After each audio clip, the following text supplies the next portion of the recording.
ಮುಂದೆ ಬಗ್ಗಿ ಏನೋ ಎತ್ತುತ್ತಾ ಇದ್ದೆ, ಸಡನ್ ಆಗಿ ಸೊಂಟ ಹಿಡ್ಕೊಂಡ್ಬಿಡ್ತು ಡಾಕ್ಟ್ರೇ ಅಂತ ಹೇಳ್ತಿರ್ತಾರೆ. ಅಥವಾ ನಿನ್ನೆ ಪ್ರಯಾಣ ಮಾಡ್ಕೊಂಡ್ ಬಂದೆ, ನನಗೆ ಸಡನ್ ಆಗಿ ಬೆನ್ನು ನೋವು ಜೋರಾಗ್ಬಿಟ್ಟಿದೆ, ಬೆನ್ನು ಸಡನ್ ಆಗಿ ಹಿಡ್ಕೊಂಡ್ಬಿಟ್ಟಿದೆ ಅಂತ ಹೇಳ್ತಿರ್ತಾರೆ. ಈ ರೀತಿಯಾದಂತಹ ಬೆನ್ನು ಸೊಂಟ ನೋವು ಮನೆಯಲ್ಲಿ ಕೆಲಸ ಮಾಡುವಂತಹ ಹೆಂಗಸರಿಂದ ಹಿಡಿದು ಹೊಲದಲ್ಲಿ ಕೆಲಸ ಮಾಡುವಂತಹ ರೈತರಿಂದ ಸೇರ್ಕೊಂಡು ಯಾರಿಗೇ ಆದ್ರೂ ಸಡನ್ ಆಗಿ ಒಂದಲ್ಲ ಒಂದ್ಸಲ ಜೀವನದಲ್ಲಿ ಅನುಭವಿಸಿರುವಂತಹ ನೋವು ಅಂತ ಹೇಳ್ಬೋದು. ಈ ರೀತಿ ಬೆನ್ನು ಸೊಂಟ ನೋವು ಸಡನ್ ಆಗಿ ಬರುವಂತ ಕಾರಣ ಏನು, ಅಲ್ಲಿ ಒಳಗಡೆ ಏನಾಗ್ತಾ ಇರುತ್ತೆ, ಈ ರೀತಿ ನೋವು ಬಂದಾಗ ನಾವು ತಕ್ಷಣ ಆರಾಮಾಗ್ಬೇಕು ಅಂದ್ರೆ ಏನೇನ್ ಮಾಡಬಹುದು, ಈ ರೀತಿ ನಂಗೆ ನೋವು ಬರಬಾರದು, ನನ್ನ ಬೆನ್ನು ಸೊಂಟ ಗಟ್ಟಿಯಾಗಿ ಇಟ್ಕೋಬೇಕು ಅಂದ್ರೆ ನಾನೇನೇನು ಮುಂಜಾಗ್ರತೆ ಕ್ರಮವನ್ನು ವಹಿಸಬೇಕು, ಯಾವ ವ್ಯಾಯಾಮಗಳಿಂದ ನಮ್ಗೆ ಪರಿಹಾರ ಸಿಗುತ್ತೆ, ಇದನ್ನೆಲ್ಲ ನಾವಿವತ್ತು ಅರ್ಥ ಮಾಡ್ಕೊಳ್ಳೋಣ. ನಮಸ್ಕಾರ, ನಾನು ನಿಮ್ಮ orthopaedic surgeon doctor Kishan Bhagwat.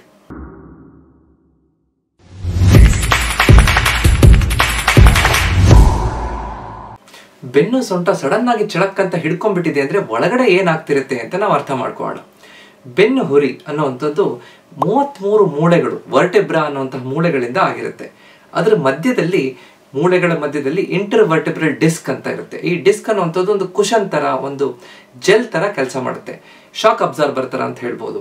ಆ ಡಿಸ್ಕ್ ಒಳಗಡೆ ಒಂದು ಜೆಲ್ಲಿ ತರ ನ್ಯೂಕ್ಲಿಯಸ್ ಪಲ್ಪೋಸಸ್ ಅಂತ ಇರುತ್ತೆ, ಸುತ್ತ ಗಟ್ಟಿಯಾಗಿ ಆನ್ಯುಲಸ್ ಫೈಬ್ರೋಸಸ್ ಅಂತ ಡಿಸ್ಕ್ ಅನ್ನ ಒಂದ್ ಕಡೆ ಹಿಡಿದಿರುತ್ತೆ. ಮೂಳೆಗಳ ಅಕ್ಕಪಕ್ಕದಲ್ಲಿ ಒಂದಕ್ಕೊಂದು ಕನೆಕ್ಟ್ ಮಾಡ್ಲಿಕ್ಕೆ ಲಿಗಮೆಂಟ್ಗಳಿರುತ್ತೆ, ಸ್ನಾಯು ರಜ್ಜುಗಳು ಅಂತ ಹೇಳ್ಬೋದು. ಅದರ ಅಕ್ಕಪಕ್ಕದಲ್ಲಿ ಮಾಂಸಖಂಡಗಳಿರುತ್ತೆ, ಆರಾಮಾಗಿ ಚಲನೆ ಆಗ್ಬೇಕು ಅಂತಂದ್ರೆ ಮತ್ತೆ ಅದಕ್ಕೆ ಸಪೋರ್ಟ್ ಕೊಡೋದಕ್ಕೆ paraspinal muscles, Spain core muscles ಅಂತ ಇರುತ್ತೆ.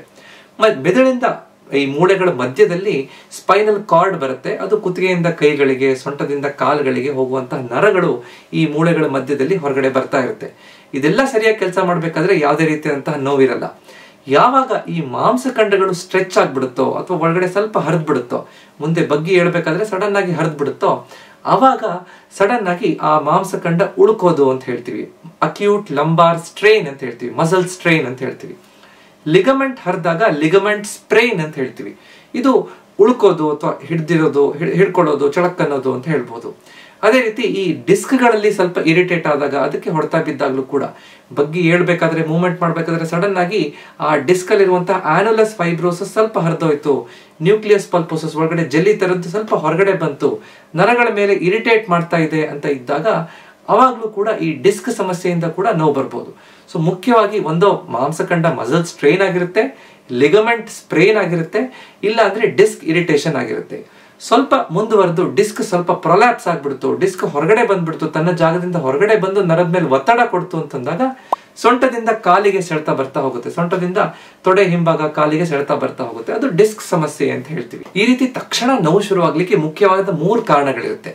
ಮುಂದೆ ಬಗ್ಗಿ ಭಾರ ಎತ್ತಿದಾಗ, ಕೆಲಸ ತುಂಬಾ ಆದಾಗ, ಅಥವಾ ತುಂಬಾ ಪ್ರಯಾಣ ಮಾಡಿದಾಗ, ಅಥವಾ ಒಂದೇ ಕಡೆ ಕೂತ್ಕೊಂಡು ಅಥವಾ ನಿಂತ್ಕೊಂಡಿದ್ದಾಗ ಹೇಗಾಗುತ್ತೆ ಅಂತ ನೋಡೋಣ. ಮುಂದೆ ಬಗ್ಗಿ ಭಾರ ಎತ್ತುವಂಥದ್ದು ನಾವು ಪ್ರತಿನಿತ್ಯ ಮಾಡುವಂತಹ ಕೆಲಸ. ಆದ್ರೆ ಯಾವುದೋ ಒಂದ್ಸಲ ತುಂಬಾ ಭಾರ ಎತ್ತಬೇಕಾದ್ರೆ, ಅಥವಾ ಸಡನ್ ಆಗಿ ನಾವು ದೇಹ ವಾರ್ಮ್ ಅಪ್ ಮಾಡದೆ ಸರಿಯಾದ ಟೆಕ್ನಿಕ್ ಅಲ್ಲಿ ಭಾರ ಎತ್ತದೇ ಇದ್ದಾಗ ನಮ್ಮ ಮಾಂಸಖಂಡಗಳ ಮೇಲೆ ಒತ್ತಡ ಬೀಳುವಂತ ಸಾಧ್ಯತೆ ಇರುತ್ತೆ. ನಾವು ಭಾರವಾದ ವಸ್ತುವನ್ನು ಎತ್ತಬೇಕಾದ್ರೆ ನಾವು ನಮ್ಮ ಬೆನ್ನನ್ನ ಬೂನ್ ಮಾಡದೆ, ನಮ್ಮ ಬೆನ್ನನ್ನು ನೇರವಾಗಿ ಇಟ್ಕೊಂಡು, ಹಿಪ್ ಜಾಯಿಂಟ್ ಮತ್ತು ಮಂಡಿಯನ್ನ ಮಡಚ್ಕೊಂಡು ನಿಧಾನವಾಗಿ ನಮ್ಮ ದೇಹದ ಹತ್ರ ಇಟ್ಕೊಂಡು ಎತ್ತಿದಾಗ, ಆ ಕಡೆ ಈ ಕಡೆ ಸಡನ್ ಆಗಿ ಟ್ವಿಸ್ಟ್ ಮಾಡದೆ ಸರಿಯಾಗಿ ಎತ್ತಿದಾಗ ಯಾವುದೇ ತೊಂದರೆ ಆಗಲ್ಲ. ಸರಿಯಾದ ಟೆಕ್ನಿಕಲ್ಲಿ ಭಾರವನ್ನು ಎತ್ತೋದನ್ನ ನಾವು ಕಲಿಬೇಕು. ಈ ರೀತಿ ಮಾಡದೇ ಇದ್ದಾಗ ಸಡನ್ ಆಗಿ ಮಾಂಸಖಂಡಗಳ ಮೇಲೆ, ಲಿಗಮೆಂಟ್ಗಳ ಮೇಲೆ ಒತ್ತಡ ಬಿದ್ದು, ಡಿಸ್ಕ್ಗಳ ಮೇಲೆ ಒತ್ತಡ ಬಿದ್ದು ನೋವು ಶುರುವಾಗುವಂತ ಸಾಧ್ಯತೆ ಇರಬಹುದು. ತುಂಬಾ ಕೆಲಸ ಆದಾಗೂ ಕೂಡ ಈ ರೀತಿ ನೋವು ಬಂದ್ಬಿಡ್ಬೋದು. ಈಗ ಹೆಂಗಸರು ಮನೆಯಲ್ಲಿ ಕ್ಲೀನಿಂಗ್ ತುಂಬಾ ಮಾಡ್ತಿರ್ತಾರೆ, ಹಬ್ಬದ ಸಮಯ ಇದೆ, ಮನೇಲಿ ಏನೋ ಕಾರ್ಯಕ್ರಮ ಇದೆ, ನಾವು ತುಂಬಾ ಕೆಲಸ ಮಾಡ್ತಾ ಇದ್ದೀವಿ, ನಮ್ಮ ಶಕ್ತಿ ಮೀರಿ ಕೆಲಸ ಮಾಡ್ತಾ ಇದ್ದಾಗ ಆ ಕೀಲುಗಳ ಮೇಲೆ, ಮಾಂಸಖಂಡಗಳ ಮೇಲೆ ಒತ್ತಡ ಹೆಚ್ಚು ಬಿದ್ದಿರುತ್ತೆ. ಅವಾಗ ಸಡನ್ ಆಗಿ ಯಾವುದೋ ಒಂದು ಸಮಯದಲ್ಲಿ ಕೆಲಸ ಮಾಡ್ಬೇಕಾದ್ರೆ ಒಂದ್ಸಲ ಸೊಂಟ ಹಿಡ್ಕೊಂಡ್ಬಿಡುತ್ತೆ.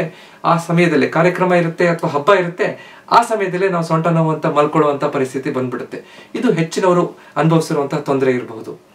ಅದೇ ರೀತಿ ತುಂಬಾ ಹೊತ್ತು ಕೂತ್ಕೊಂಡು ಕಂಪ್ಯೂಟರ್ ಮುಂದೆ ಕೆಲಸ ಮಾಡೋರಾಗಿರ್ಬೋದು, ಪ್ರಯಾಣ ಮಾಡಿ ಎಲ್ಲೋ ಒಂದ್ ಕಡೆ ಒಂದು 5-6 ತಾಸು ಕಾರಲ್ಲಿ ಅಥವಾ ಬಸ್ಸಲ್ಲಿ ಕೂತ್ಕೊಂಡು ಪ್ರಯಾಣ ಮಾಡ್ಕೊಂಡು ಬಂದಾಗ ಮಾಂಸಖಂಡ ಒಂದೇ ಕಡೆ ಇರುತ್ತೆ, ಯಾವುದೋ ಒಂದು ಭಂಗಿ ಸರಿಯಾಗಿರೋದಿಲ್ಲ.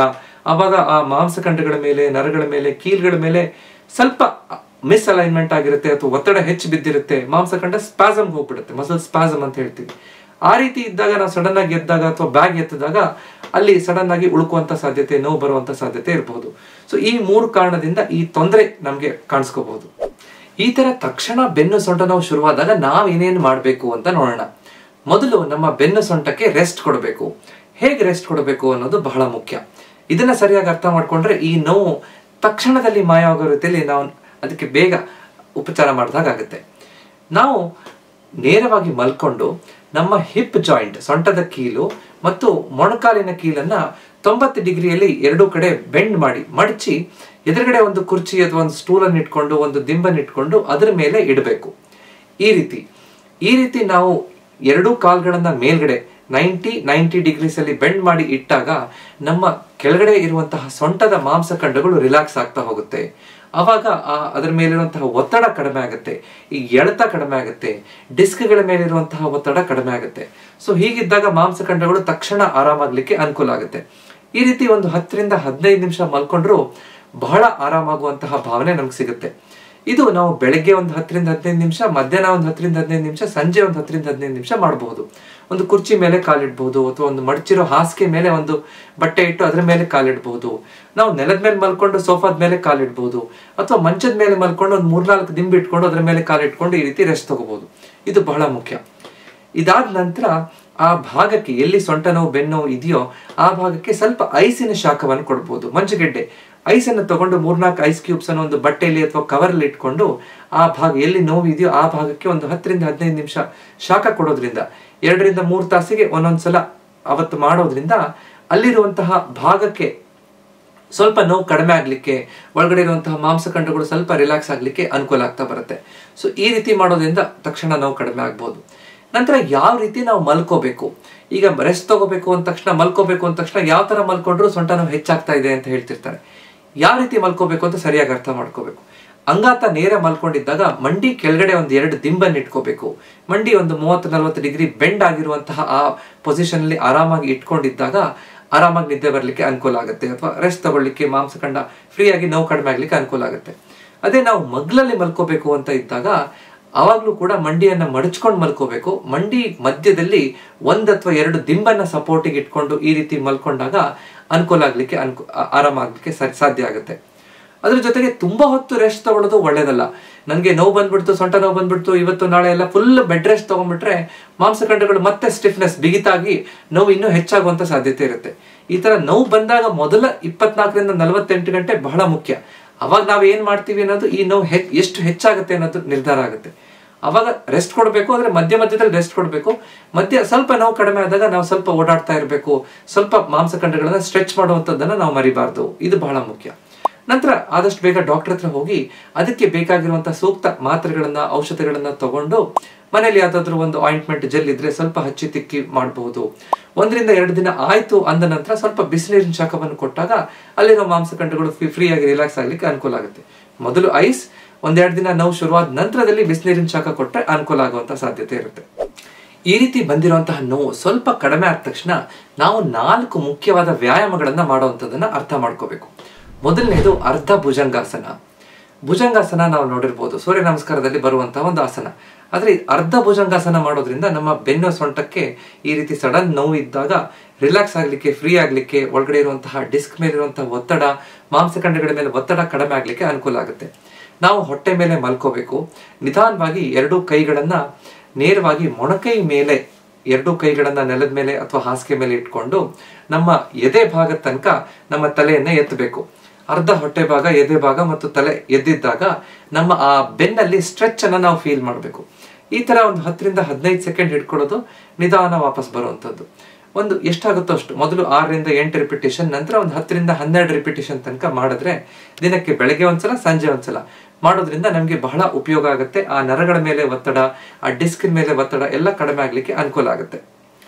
ಎರಡನೇದು ಪೆಲ್ವಿಕ್ ಟಿಲ್ಟ್ ಎಕ್ಸರ್ಸೈಸ್ ಅಂತ ಹೇಳ್ತೀವಿ. ಅಂಗಾತ ಮಲ್ಕೋಬೇಕು, ಕಾಲನ್ನ ಸ್ವಲ್ಪ ಮಡಚಿಟ್ಕೋಬೇಕು. ನಂತರ ಕೈಗಳನ್ನ ಪಕ್ಕದಲ್ಲಿ ರಿಲ್ಯಾಕ್ಸ್ ಆಗಿ ಇಟ್ಕೊಂಡು ನಮ್ಮ ಹೊಟ್ಟೆಯಿಂದ ಆ ನೆಲದ ಮೇಲೆ ಅಥವಾ ಮಂಚದ ಮೇಲೆ ಟೈಟ್ ಆಗಿ ಒತ್ತಬೇಕು. 5 ಸೆಕೆಂಡ್ ಟೈಟ್ ಆಗಿ ಒತ್ತಿ ಹಿಡ್ಕೊಳ್ಳುವಂಥದ್ದು, ನಂತರ ಬಿಡುವಂಥದ್ದು. ಈ ತರ 10 ರಿಂದ 15 ರಿಪಿಟೇಷನ್ ಮಾಡೋದ್ರಿಂದ ನಮ್ಮ ಅಕ್ಕಪಕ್ಕದಲ್ಲಿರುವಂತಹ ಮಾಂಸಖಂಡಗಳಿಗೆ ಐಸೋಮೆಟ್ರಿಕ್ ಬ್ಯಾಕ್ ಸ್ಟ್ರೆಂಥನಿಂಗ್ ಎಕ್ಸರ್ಸೈಸ್ ಅಂತ ಆಗುತ್ತೆ. ಆ ಮಾಂಸಖಂಡ ಟೈಟ್ ಆಗುತ್ತೆ, ನಿಧಾನ ಲೂಸ್ ಆಗುತ್ತೆ. ಅವಾಗ ರಕ್ತ ಸಂಚಾರ ಚೆನ್ನಾಗಿ ಬಂದು ಒಳಗಡೆ ಇರುವಂತಹ ಉಳುಕು ಅಥವಾ ಏನ್ ತೊಂದರೆ ಆಗಿರುತ್ತೋ ಅದು ಬೇಗ ವಾಸಿ ಆಗ್ಲಿಕ್ಕೆ ಅನುಕೂಲ ಆಗ್ತಾ ಹೋಗುತ್ತೆ. ಮೂರನೇದು ನೀ ಟು ಚೆಸ್ಟ್ ಸ್ಟ್ರೆಚ್ ಅಂತ ಹೇಳ್ತೀವಿ. ಅಂದ್ರೆ ನಾವು ಅಂಗಾತ ಮಲ್ಕೊಳ್ಳುವಂಥದ್ದು. ಇದಕ್ಕೆ ಪಶ್ಚಿಮೋತ್ತಾನಾಸನ ಅಂತ ಹೇಳ್ತಾರೆ. ಅಂಗಾತ ಮಲ್ಕೊಂಡು ಒಂದೊಂದೇ ಕಾಲಿನ ತೊಡೆಯನ್ನು ಹಿಡ್ಕೊಂಡು ನಿಧಾನವಾಗಿ ನಮ್ಮ ಎದೆ ಹತ್ರ ತಗೊಂಡ್ಬರೋದು, ಒಂದು 10 ರಿಂದ 15 ಸೆಕೆಂಡ್ ಹಿಡಿಯೋದು, ನಿಧಾನ ಬಿಡುವಂಥದ್ದು. ಈ ತರ ಬಲಗಡೆ ಕಾಲು ಎಡಗಡೆ ಕಾಲು 10 ರಿಪಿಟೇಷನ್ ಮಾಡೋದು ಬೆಳಗ್ಗೆ ಸಂಜೆ. ಈ ರೀತಿ ಮಾಡಿದಾಗ ಆ ಕೆಳಗಡೆ ಇರುವಂತಹ ನಮ್ಮ ಬೆನ್ನಿನ ಮಾಂಸಖಂಡಗಳು, ತೊಡೆ ಹಿಂಭಾಗದಲ್ಲಿರುವಂತಹ ಮಾಂಸಖಂಡಗಳು ಸ್ಟ್ರೆಚ್ ಆಗುತ್ತೆ.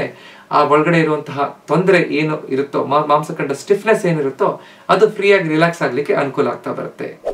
4ನೇದು ಕ್ಯಾಟ್ ಕ್ಯಾಮಲ್ ಸ್ಟ್ರೆಚ್ ಅಂತ ಹೇಳ್ತೀವಿ. ಅಂಬೆ ಹರಿಯೋ ರೀತಿಯಲ್ಲಿ, ಮಗು ಹೇಗೆ ಅಂಬೆ ಹರಿಯುತ್ತೋ ಆ ರೀತಿಯಲ್ಲಿ ನಾವು ಕೂತ್ಕೋಬೇಕು ಅಥವಾ ಮಲ್ಕೋಬೇಕು.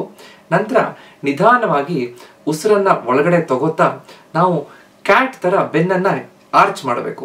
ಅವಾಗ ಮುಖ ಮೇಲಿರ್ಬೇಕು. ನಂತರ ಒಂದ್ಸಲ ಉಸಿರು ಬಿಡ್ತಾ ಕ್ಯಾಮಲ್ ತರ ಬೆನ್ನನ್ನ ಬೋನ್ ಮಾಡಬೇಕು. ಒಂದ್ಸಲ ಮೇಲ್ಗಡೆ ಒಂದ್ಸಲ ಕೆಳಗಡೆ. ಈ ರೀತಿ ಬೆನ್ನನ್ನ ಸ್ಟ್ರೆಚ್ ಮಾಡಿದಾಗ ಅಲ್ಲಿರುವಂತಹ ಮಾಂಸಖಂಡಗಳು ಮೂವ್ಮೆಂಟ್ ಆಗುತ್ತೆ. ಅದು ಫ್ರೀ ಆಗ್ಲಿಕ್ಕೆ ಅನುಕೂಲ ಆಗ್ತಾ ಬರುತ್ತೆ. ಈ ಎಲ್ಲಾ 4 ವ್ಯಾಯಾಮಗಳು ಕೂಡ ನೋವು ಸ್ವಲ್ಪ ಕಡಿಮೆ ಆದ ನಂತರ ಮಾಡಿದಾಗ ನಮ್ಗೆ ಬಹಳ ಬೇಗ ಅನುಕೂಲ ಆಗ್ತಾ ಹೋಗುತ್ತೆ. 1 ರಿಂದ 2 ದಿನ ಆದ ನಂತರ ಬೇಗ ಶುರು ಮಾಡ್ಬಿಡ್ಬೋದು. ಈ ರೀತಿ ಮಾಡಿದಾಗ ಒಳಗಡೆ ಇರುವಂತಹ ನೋವು ಕೂಡ ಕಡಿಮೆ ಆಗುತ್ತೆ, ಬೆನ್ನಿಗೂ ಬೇಗ ಶಕ್ತಿ ತುಂಬುತ್ತೆ, ಮಾಂಸಖಂಡಗಳು ಫ್ರೀ ಆಗ್ಲಿಕ್ಕೆ ಅನುಕೂಲ ಆಗ್ತಾ ಬರುತ್ತೆ. ಈಗ ನಾವು ಹೇಗೆ ಈ ರೀತಿ ಬೆನ್ನು ಸೊಂಟ ನೋವು ನಮ್ಗೆ ಹಿಡಿದೇ ಇರೋ ರೀತಿಯಲ್ಲಿ ನಾವು ನೋಡ್ಕೋಬಹುದು, ಚಳಕ್ಕಂತ ನೋವು ಶುರುವಾಗದೇ ಇರೋ ರೀತಿಯಲ್ಲಿ ನೋಡ್ಕೋಬಹುದು, ಏನೇನು ಮುಂಜಾಗ್ರತೆಯನ್ನು ವಹಿಸಬೇಕು, ಮುಖ್ಯವಾದ 5 ಸ್ಟೆಪ್ಸ್ ಯಾವುದು ಅಂತ ನೋಡೋಣ. ಮೊದಲನೇದು, ನಾವು ಸರಿಯಾದ ರೀತಿಯಲ್ಲಿ ನಾವು ಭಾರವನ್ನು ಎತ್ತುವಂತಹದ್ದನ್ನ ಕಲ್ತ್ಕೋಬೇಕು. ನಾವು ಭಾರ ಎತ್ತಬೇಕಾದ್ರೆ ಬೆನ್ನನ್ನ ನೇರವಾಗಿ ಇಟ್ಕೊಂಡು ಹಿಪ್ ಜಾಯಿಂಟ್ ಮತ್ತು ಮೊಣಕಾಲು ಬೆಂಡ್ ಆಗಿ ನಮ್ಮ ಕಾಲಿನ ಶಕ್ತಿಗಳ ಮೇಲೆ ನಿಧಾನವಾಗಿ ಭಾರವನ್ನು ಎತ್ತುವಂತದ್ದನ್ನು ಸರಿಯಾದ ಟೆಕ್ನಿಕ್ ಅನ್ನ ಅರ್ಥ ಮಾಡ್ಕೋಬೇಕು. ಇದ್ರ ಬಗ್ಗೆ ಡೀಟೇಲ್ಡ್ ಆಗಿ ನಾನು ವಿಡಿಯೋ ಮಾಡಿದ್ದೀನಿ, ಅದನ್ನ ನೀವು ನೋಡ್ಬೋದು. 2ನೇದು, ನಮ್ಮ ಬೆನ್ನು ಹುರಿ ಮತ್ತು ಅಕ್ಕಪಕ್ಕದ ಮಾಂಸಖಂಡಗಳನ್ನ ಗಟ್ಟಿಯಾಗಿ ಇಟ್ಕೋಬೇಕು. ಸ್ಪೈನ್ ಕೋರ್ ಸ್ಟ್ರೆಂಥನಿಂಗ್ ಎಕ್ಸರ್ಸೈಸ್ ಅಂತ ಹೇಳ್ತೀವಿ. ಇದಕ್ಕೆ ಮಾಡಬೇಕಾಗಿರುವಂತಹ ಮುಖ್ಯವಾದ ವ್ಯಾಯಾಮ ಪ್ಲಾಂಕ್ ಎಕ್ಸರ್ಸೈಸ್. ನಮ್ಗೆ ಪ್ಲಾಂಕ್ ಎಕ್ಸರ್ಸೈಸ್ ಅನ್ನ ಕರೆಕ್ಟ್ ಆಗಿ ಮಾಡೋದ್ರನ್ನ ಕಲಿಬೇಕು. ಜೊತೆಗೆ ಪೆಲ್ವಿಕ್ ಬ್ರಿಡ್ಜ್ ಎಕ್ಸರ್ಸೈಸ್ ಅನ್ನ ಮಾಡಬೇಕು. ಸೊಂಟವನ್ನ ಮೇಲೆ ಎತ್ತುವಂತಹದ್ದು ಬಿಡುವಂತಹದ್ದು. ಈ ವ್ಯಾಯಾಮ ಮಾಡೋದ್ರಿಂದ ಸ್ಟ್ರೇಟ್ ಲೆಗ್ ರೇಸ್ ಎಕ್ಸರ್ಸೈಸ್. ನೇರವಾಗಿ ಮಲ್ಕೊಂಡು ಒಂದೊಂದೇ ಕಾಲನ್ನ ಮೇಲೆ ಎತ್ತೋದು, ಎರಡು ಕಾಲು ಒಟ್ಟಿಗೆ ಎತ್ತುವಂಥದ್ದು. ಈ ರೀತಿ ವ್ಯಾಯಾಮ ಮಾಡೋದ್ರಿಂದ ಬೆನ್ನು ಹುರಿ ಅಕ್ಕಪಕ್ಕದಲ್ಲಿ ಮತ್ತು ಹೊಟ್ಟೆಯ ಭಾಗದ ಮಾಂಸಖಂಡ ಗಟ್ಟಿಯಾಗಿರುತ್ತೆ. ಬೆನ್ನು ಸಡನ್ ಆಗಿ ಹಿಡ್ಕೊಳ್ಳುವಂತಹ ಸಾಧ್ಯತೆ ಇದೆಲ್ಲ ಕಡಿಮೆ ಆಗ್ಲಿಕ್ಕೆ ಅನುಕೂಲ ಆಗುತ್ತೆ. 3ನೇದು, ನಾವು ನಡಿಬೇಕಾದ್ರೆ, ಕೂತ್ಕೊಂಡಿರ್ಬೇಕಾದ್ರೆ, ಕೆಲಸ ಮಾಡ್ಬೇಕಾದ್ರೆ ನಮ್ಮ ಬೆನ್ನು ನ್ಯೂಟ್ರಲ್ ಅಲೈನ್ಮೆಂಟ್ ಅಲ್ಲಿ ಇದೆಯಾ, ನಮ್ಮ ಭಂಗಿ ಸರಿಯಾಗಿದೆಯಾ, ಬೆನ್ನು ಬೋನ್ ಆಗದೆ ನಾವು ಸರಿಯಾಗಿ ನೋಡ್ಕೋತಾ ಇದೀವಾ ಅನ್ನೋದನ್ನ ಕರೆಕ್ಟ್ ಆಗಿ ನಾವು ಗಮನಿಸ್ತಾ ಇರಬೇಕು. ಇದನ್ನ ನಾವು ಮರಿಬಾರ್ದು. 4ನೇದು, ಮಧ್ಯದಲ್ಲಿ ಬ್ರೇಕ್ ತಗೋಬೇಕು.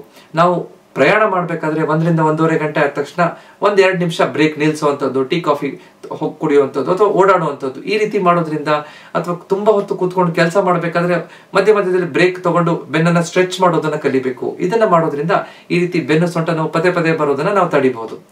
5ನೇದು ಮತ್ತು ಕೊನೆಯದು, ಸರಿಯಾದ ಪಾದರಕ್ಷೆಯನ್ನ ನಾವು ಬಳಸಬೇಕು. ನಮ್ಮ ಬೆನ್ನು ಹುರಿ ಡಿಸ್ಕ್ಗಳ ಮೇಲೆ ಒತ್ತಡ ಹೆಚ್ಚು ಬೀಳಬಾರ್ದು ಅಂತಂದ್ರೆ ನಮ್ಮ ಪಾದರಕ್ಷೆ ಚೆನ್ನಾಗಿದ್ರೆ ಅದು ನಮ್ಮ ಬೆನ್ನು ಹುರಿಗೆ ಅಥವಾ ಸೊಂಟ ಬೆನ್ನಿಗೆ ಸರಿಯಾದ ರೀತಿಯಲ್ಲಿ ಸಪೋರ್ಟ್ ಕೊಡುತ್ತೆ. ಅದಕ್ಕೆ ಆಸರೆಯನ್ನ ಕೊಡ್ಲಿಕ್ಕೆ ಅನುಕೂಲ ಆಗುತ್ತೆ. ಈ 5 ಮುಖ್ಯವಾದ ವಿಷಯಗಳನ್ನ ನಾವು ಅರ್ಥ ಮಾಡ್ಕೊಂಡ್ರೆ ಈ ರೀತಿ ಬೆನ್ನು ಸೊಂಟ ನೋವು ಬರ್ದೇ ಇರೋ ರೀತಿಯಲ್ಲೂ ಕೂಡ ನಾವು ನೋಡ್ಕೋಬಹುದು. ಇವತ್ತು ನಾವು ಹೇಗೆ ಈ ಸಡನ್ ಆಗಿ ಬೆನ್ನು ಸೊಂಟ ನಾವು ಹಿಡ್ಕೊಂಡ್ಬಿಡುತ್ತೆ, ಚಳಕ್ಕನ್ನತ್ತೆ ಅಂತ ಏನ್ ಹೇಳ್ತಿರ್ತಾರೋ ಅದನ್ನ ನಾವು ಹೇಗೆ ಸರಿಪಡಿಸ್ಕೋಬಹುದು, ಇದು ಯಾಕಾಗುತ್ತೆ, ಒಳಗಡೆ ಏನಾಗ್ತಿರುತ್ತೆ, ಅದನ್ನ ತಡೆಗಟ್ಲಿಕ್ಕೆ ನಾವೇನೇನ್ ಮಾಡ್ಬೋದು ಅಂತ ಅರ್ಥ ಮಾಡ್ಕೊಂಡಿದೀವಿ. ಇದನ್ನ ಹೆಚ್ಚಿನವರೆಲ್ಲರೂ ಕೂಡ ಅನುಭವಿಸಿರ್ತೀರಿ. ನೀವು ಯಾವಾಗ ಅನುಭವಿಸಿದ್ರಿ ಅಥವಾ ಎಷ್ಟು ಸಲ ಅನುಭವಿಸಿದ್ರಿ, ಅವಾಗ ನಿಮ್ಗೆ ಅದನ್ನ ಸರಿಪಡಿಸ್ಕೊಳ್ಳಿಕ್ಕೆ ಎಷ್ಟು ದಿನ ಬೇಕಾಗಿತ್ತು, ನಿಮ್ಮ ಅನುಭವವನ್ನ ಈ ಕಮೆಂಟ್ ಅಲ್ಲಿ ನನಗೆ ತಿಳಿಸಿ. ಬೇರೆಯವ್ರಿಗೂ ಕೂಡ ಅನುಕೂಲ ಆಗ್ಬೋದು. ನಾನು ಇದ್ರ ಬಗ್ಗೆ ಬೇರೆ ಮುಂದಿನ ವಿಡಿಯೋಗಳಲ್ಲೂ ಕೂಡ ಅದನ್ನ ಇನ್ನೂ ಡೀಟೇಲ್ ಆಗಿ ಹೇಳಲಿಕ್ಕೆ ನನಗೆ ಅನುಕೂಲ ಆಗುತ್ತೆ. ಇವತ್ತಿನ ವಿಡಿಯೋ ಇಷ್ಟ ಆಯ್ತು ಅಂದ್ರೆ ಇದನ್ನ ಲೈಕ್ ಮಾಡಿ ಮತ್ತು ನಿಮ್ಮ ಅಕ್ಕಪಕ್ಕದವ್ರ ಜೊತೆ ಇದನ್ನ ಹಂಚ್ಕೊಡಿ. ಇದೇ ರೀತಿಯಾದಂತಹ ಹೆಚ್ಚಿನ ವಿಡಿಯೋ ನೋಡ್ಬೇಕು ಅಂತಂದ್ರೆ ನನ್ನ ಚಾನೆಲ್ ನ ದಯವಿಟ್ಟು ಸಬ್ಸ್ಕ್ರೈಬ್ ಮಾಡಿ. ಯಾಕಂದ್ರೆ ನಮ್ಮ ಆರೋಗ್ಯ ನಮ್ಮ ಕೈಯಲ್ಲಿದೆ, ಅದನ್ನ ಸರಿಯಾಗಿ ಇಟ್ಕೊಳ್ಳೋದು ನಮ್ಮ ಕರ್ತವ್ಯ. ನಮಸ್ಕಾರ.